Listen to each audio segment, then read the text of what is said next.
And welcome back to Financial Health, everyone. Jason Nickerson, President and COO of John G. Ullman and Associates, back again with us this week. And Jason, we have spent the past couple of weeks trying to talk about topics about getting people on the path to financial health. We've talked about where do we get started and kind of looking at some of the big picture things that people can tackle. And then last week, we talked about starting to pay down our debts, how we can snowball our payments to try to kind of get maximum payoff, pay off those higher interest rate debts, and as we move down the line. But one of the things that you've also been touching on is the need to save money as well. So these are a lot of things that can be very intimidating to a lot of people. And so you're here to talk about some ways that we can take steps to start saving some of that money, again, to get on that path of financial health. That's right, Renata. We started down this path, and when we started, it was gray and dreary, maybe even brown, not a lot of green leaves on our walk down this path, right? But now that we're getting to the savings mode, we're starting to see some foliage. We're starting to see some beautiful landscapes there, right? Because now the benefits from all of this work, the foundational work of creating cash surplus and paying down debt is starting to pay off for us. And the first thing to know is that, because people ask us all the time, well, why can't I save and pay down debt at the same time? And there may be reasons to do that, but every debt that you pay down, there's an interest rate to that. And that's almost like investing money, right? That's like a rate of return because you're not paying that interest anymore. But now we've got those paid down, and now we have this leftover surplus, a lot more than we used to, right? Because we're not making monthly payments like we were. So now what do we do with it? Well, there's a couple of things that we want to address first, and especially for those just starting off maybe with their first career or just starting on their savings journey.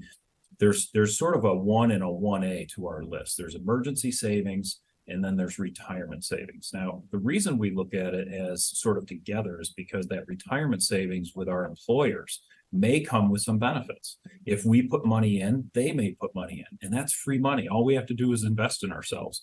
So we have to look at that and kind of create this balance, if you will. But we are definitely focused more on the very short term right now because we don't want to revert back to where we were before, right? So we want to create this emergency savings. Now that total should be about 3 to 6 months of our expenses. And there's various reasons why that's the rule of thumb. Sometimes it has to do with if we're let go from a job, we know we can bridge ourselves 3 to 6 months. If we're disabled, we have 3 to 6 months that we can kind of bridge ourselves. But we need to have that sort of as a rule of thumb. It can be more, but shouldn't be less. And we want to place that savings, not in the stock market where it's really exciting to get great returns because we can also lose it. So we want to be putting it in a bank, FDIC insured, something that's very accessible, but we're getting some interest on it, but not CDs, right? We need it accessible. If we put it in a CD, we've got to wait for it to mature. And this is emergencies, right? Which can come up at any moment. So we need to have that accessible. And then again, to balance that out a little bit, if we have this opportunity to invest in an employer retirement plan where they're going to give us some money for doing so, we want to balance these two things out right away. Okay, so that's sort of the short term. As we work down the long-term side of this, then we can look at some other opportunities. Do we continue to invest more in our employer plans? Or based on our income levels, based on our cash flow, there might be some other exciting opportunities for us. Is a Roth IRA available, which presents a different tax picture to it than maybe a 401k or a regular IRA? Maybe we just need to invest in a taxable investment account because maybe 3 to 5 years from now, we want to be buying a home and we need that money at that point in time, not right away.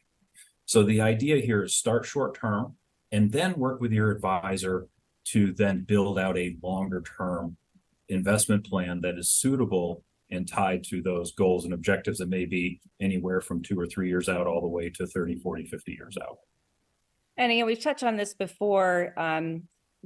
There is assistance out there, guidance that you can turn to help you really break all of this see where you're at now, see where you would like to be, and have that professional guidance as you kind of wade through this and make sure you're making the right decisions. Absolutely. And before you even go to a professional with help and guidance, make sure your discipline is checked. We've used that word quite a bit over the last few weeks. you're disciplined in your cash flow, you have those records, because they're going to want to see those things. They're going to want to see how you got to this point, and that they can help you plan better from that point forward. So discipline is key here. And, like one of the little tips and tricks I talked about last time, automatic savings plans are great, right? Make sure you're continuing to track your spending. What's the ins, what's the outs? And absolutely beyond that, then let's go seek that professional help where they can tailor a plan specific to our goals and objectives. Okay. Well, Jason, thank you so much for all of that information. And we have another segment in this mini series, Path to Financial Health, that will kind of bring things to a conclusion next week. So we look forward to seeing you then. Yes, look forward to seeing you as well.